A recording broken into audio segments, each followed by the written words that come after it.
νόμιζες δηλαδή ότι επειδή κάνεις δίθεν πολλά πράγματα μαζί θα σε λυπηθώ? Δεν είπα εγώ κάτι τέτοιο.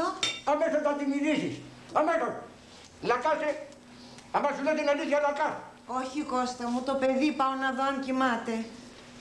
Τι θες να πεις δηλαδή? Εγώ που δεν πάω να το δω αν κοιμάται είμαι ανέστητος?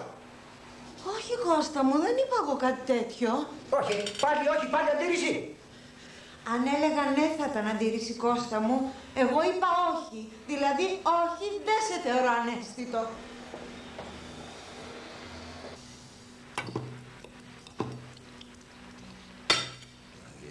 Σιγά που μου κάνεις σιγά, ρε. Δηλαδή εγώ δεν προσφέρω εδώ μέσα. Τι κάνω? Αυγά ξυρίζει γαργανά πεθαμένους. Δεν απαντάς αμαξιά, δεν απαντάς. Δεν μπορούσα να φωνάξω, Κώστα μου, θα ξυπνούσα το παιδί. Ορίστε, τι θέλεις να σου πω?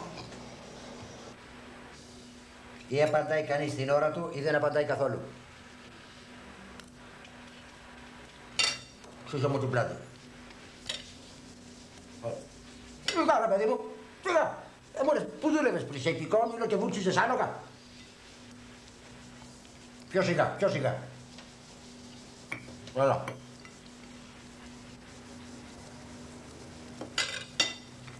Μπορείς να μου πεις, τι κάνεις τώρα? Ξύνω. Τι ξύνεις, τη μύτη σου? Ας, πάρα τα πέρα. Πάρα τα πέρα.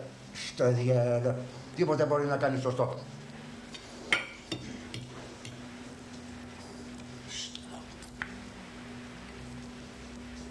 Το θες ότι το αλμυρό είναι πολύ φαΐ? Τι?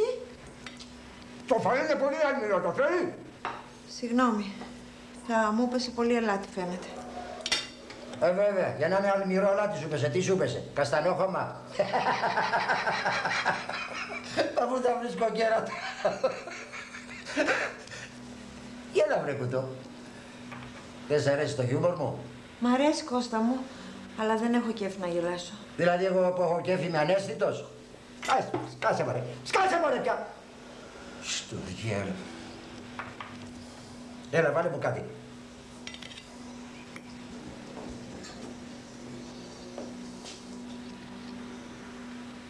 Τι είναι αυτό, κι άλλο φάεις την κατσαρόλα? Εσύ μου ζήτησες, Κώστα μου. Εγώ σας ζήτησα. Έλα, άστη. Πάρ' τη σαλάτα, τι είναι, γουρούνι, 5 πιάτα μου φέρε. Συγγνώμη, Κώστα μου. Ξέρεις πόσο σ' αγαπώ. Ας τις γαλιφιές, μωρέ, νομίζω ότι θα με βάλεις στο βρακί σου. Δύο κόλλοι στο ίδιο βρακί δεν χωράνε, κατάλαβε το. Όχι, Κώστα μου, κάνεις λάθος. Εγώ δεν... Σκασμός! Θεός και αρσενικός σύζυγος δεν κάνουν ποτέ λάθος. Εσύ τα κάνεις όλα λάθος, το καταλαβαίνεις? Ναι, Κώστα μου, αλλά εγώ τα λάθη μου τα αναγνωρίζω. Εσύ γιατί πρέπει να μου τα χτυπάς συνέχεια? Γιατί είσαι ένα λάθος ολόκληρη. Έχεις δει το στήθος της απέναντι πόσο σφιχτό είναι? Εσύ, Κώστα μου, πού το ξέρεις? Ούτε κέρα, όλη η γειτονιά της το έχει πιάσει. Αν δεν της το πιάνα κι εγώ θα με περνάγανε για μουρόχαρο. Και φταίω εγώ που έχει το στήθος μου ζαρώσει. Και ποιος φταίει, κυβέρνηση, πάλι στους πολιτικούς θα τα ρίξουμε? Το μαλλί σου. Μαλλί είναι αυτό που έχεις. Δεν βλέπεις την απέναντι πώς κυκλοφορεί με βαμμένα κόκκινα μαλλιά. Και σε αυτό λάθος είσαι. Ναι, αλλά η απέναντι κάνει βίζιτες. Είναι φτηνή όμως. Μόνο 5.000 παίρνει. Και στους γνωστούς δεν παίρνει τίποτε. Εσύ που το ξέρεις? Πού το ξέρω. Αφού μοιράζει διαφημιστικά φυλάδια. Δεν μου λες σε παρακαλώ. Όταν κάνουμε έρωτα, γιατί δεν φωνάζεις και με έχεις ξεφτυλίσει στη γειτονιά, νομίζουν ότι είμαι ανίκανος? Τι θα τα κάνω, να βάλω κασέτες με φωνές? Εγώ, Κώστα μου, ό,τι μπορώ κάνω. Αφωνάζεις. Στεργέλα, δεν είναι η ζωή αυτή. Να κοίταξε να δεις. Θα πάρεις την Ταλίκα και θα πας στη Γερμανία να κάνεις και κανένα μεροκάματο. Μα πρέπει να περάσω τη Ιουγκοσλαβία και εκεί γίνεται πόλεμος. Ποιος το είπε ότι γίνεται πόλεμος? Στη τηλεόραση το είδα. Θα ακούσει την τηλεόραση, δεν ακούσε εμένα. Λοιπόν, και κοίταξε να δεις, όταν περνάς από τη Ιουγκοσλαβία, από το κοτσιφοπέδιο, θα μαζέψεις καμιά δεκαριά κάλικες από σφαίρες για να μου φέρεις για το κοπολόι μου, έτσι.